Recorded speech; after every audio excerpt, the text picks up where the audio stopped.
अकबर का साला हमेशा से ही बीरबल की जगह लेना चाहता था, पर अकबर जानते थे कि बीरबल की जगह ले सके ऐसा बुद्धिमान इस संसार में कोई नहीं।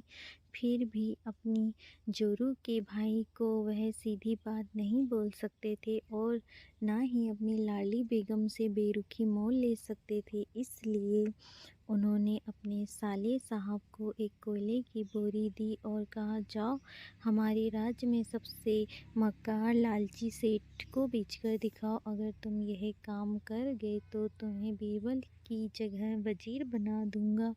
तब अकबर की इस अजीब शर्त को सुनकर साला अचंभे में पड़ गया और वह कोयले की बोरी लेकर चला गया। पर उसे पता था कि वह सेठ किसी की बातों में नहीं आने वाला, और ऊपर से यह बात भी सही साबित हो गई। फिर कोयले की बोरी के बदले एक ठेला भी देने से इनकार कर दिया।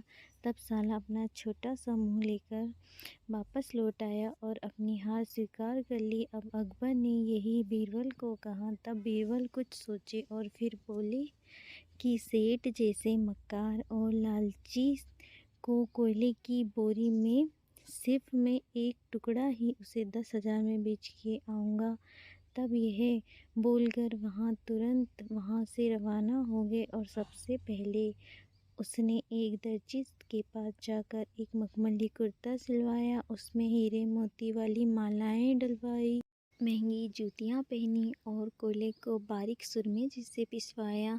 फिर उसमें पिसे हुए कोयले को एक सुरमे की छोटी चमकदार डिब्बी में भरवा लिया। इसके बाद बीरबल ने अपना भेष बदल लिया और एक मेहमान घर में रुककर इश्तिहार दे दिया कि बगदाद से बड़े शेख आए हैं जो करिश्माई सुरमे बेचते हैं।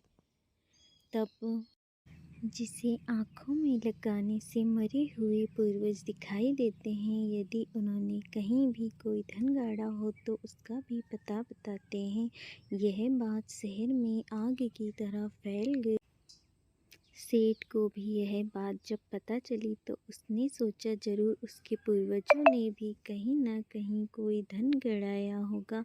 उसने तुरंत शेख बने बीरबल से संपर्क किया और सुरमे की डिब्बी खरीदने के लिए कहा, तो शेख ने भी डिब्बी के 30,000 रुपये मांगे और मोल भाव करते हुए उसे 10,000 में बेचने के लिए कहा। तो सेठ भी होशियार था, तो उसने कहा, मैं अभी तुरंत ये सुरमा लगाऊंगा। अगर मुझे मेरे पूर्वज नहीं दिखाई दिए तो मैं पैसे नहीं दूंगा। तो बीरबल ने बोला, बिल्कुल, आप ऐसा ही करिए। चलिए शहर के चौराहे चलिए और वहाँ इसे जांच लीजिए। सुरमे का चमत्कार देखने के लिए शहर में बहुत सारे लोग इकट्ठे हो गए।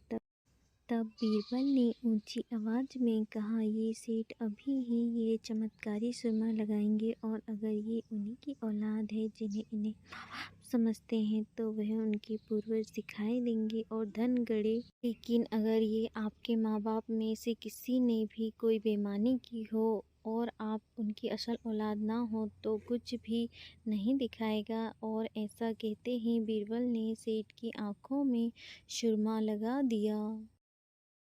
फिर क्या था कि सुरमा लगे हुए सेठ ने अपनी आंखें खोली। अब दिखना तो कुछ था नहीं, पर सेठ करे भी तो क्या करे। अपनी इज्जत बचाने के लिए सेठ ने 10,000 रुपये बीरबल को दे दिया और मुंह फुलाते हुए आगे बढ़ गए। बीरबल फौरन अकबर के पास पहुंचे और रुपये थमा दी और सारी कहानी सुना दी। तब